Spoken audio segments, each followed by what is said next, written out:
dugsong na naman dito, eh, di ba arilangan yung tirahan? Eh, ano ba ugali ka mayroon at bakit eh, hindi ka papaalam eh? Oh, sa laki na ng sinakop mo. Sinabihan na namin na magsabi sa inyo, hindi kami iniintindi. Nakabidyo ko ngayon. Ugali itong walang pasintabi sa may-ari ng lupa. Kasi boss, pumunta ako dun sa inyo, ay wala naman kayo doon. Kaya nagpatayo na ako dito ng koral ng baboy. Eh, kailangan ko na nga ito sa kuwan. Kailangan ko na susunod na linggo at darating na yung aking mga gagawa dito. Tatanggalin ko na nga itong tirahan mo dito. Kailangan makaalis na gawa ko ng paupahan. Ay baka pwedeng pagbigyan niyo pa ako ng 4 na buwan pa para Ay, lang hindi mabawi ari ko ang yan. gastos ko dito. Kasi wala naman tayong pirmahan dito sa pagpapatira ko dito sa iyo eh. Ikaw yung nakiusap na pansamantala lang. Yung pala pansamantagal na. Parang kinakamka mo na aking lupa eh. Hindi po ganoon. Ayun na nga, nandun tayo. Oh. Tapos ngayon, may narinig ako ng yung palang pinapakaya mo pala dito sa baboy mo eh. Pinag-utangan mo dyan, tapos nagbinta ka na nakaraan, hindi ka pa nagbabayad doon.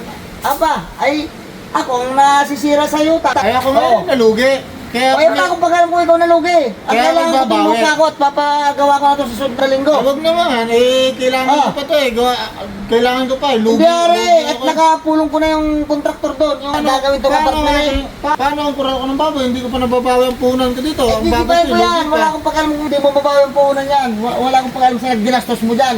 Akin tong karapatan at ako may-ari na rin. Hindi ka man lang nagpapaalam para kang ikaw na ang may-ari na rin. Sa 10 taon ko dito, wala akong sahod. Huwag mo naman agad-agad Paano ka kita sasahudan? Nakakabawi At mo wala yan. naman tayong pinag-usapan na sasahudan ka kasi ang sabi mo sa akin, makikitiri ka lang na maliit, wala kang matirahan. Tapos ngayon, mga ilang taon, pag punta ko dito mismo, may kuril na. Bakit ito nagkaroon ng gato? Hindi ka man nagpapaalam. Ano kang may isip na mayroon? Eh, kung patira ka lang dito eh. Ay, hindi ko pwedeng sisirain ang aking kural. At Babawin paano mo na hindi ako. sisirain yan na akin? Lupa to. Ano ka nagpapatawa? Na hindi sisirain to? Ako hindi ako papayag. Pag tayo sirain mo, kailangan ko ang bumawi. Aba, Ay, hindi ikaw nga pang ako. matapang nga ba? Talaga to ah. Hindi porket lupa mo yan, ay basta mo lang ako papalisin. Hindi nga po pwede. Ako Ay, mismo. oo. Umalis ka dito. Ngayon na ngayon, pwede kitang Sa palisin. 10 taon kong Oo. paninirahan dito, kaya ako ngayon naglinis, wala ka binibigay sa akin. Kahit Ay, piso. patira lang nga kita dito. Paano kita bibigyan ng sweldo? Sana unawain mo din ako. Papuran ng baboy mo ito. Gigibain to ngayon. Okay, hindi ako papayag. Magpapatay ako. Hindi ako papayag. Aba, sumukan mo.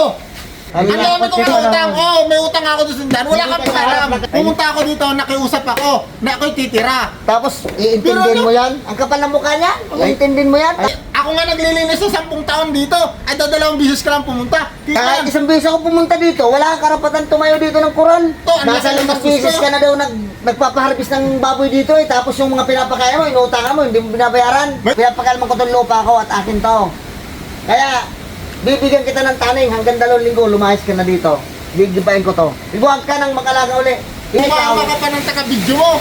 Hindi dapat ganun. Kapatid ko yan! Usapin niya ako ng ayos, hindi yung kasama mo pa yung taga-video mo. Para ano? Ay kami kasi ang nakakakita niyan. Paparangay kita ngayon eh. Antimano. Ay, papabarangay Itong mo araw na ako. ito, itong oras na ito. Ako yung nakikiusap sa inyo. 4 na buwan Hindi na nga pagbigyan pwede niyo ako. pakiusap-usap. Sa barangay tayo mag-usap. Papasira ko to. Ay talaga tayo Ay, subukan mo. mag-uusap tayo hindi Ay. aabot tayo sa hindi maganda. Ay,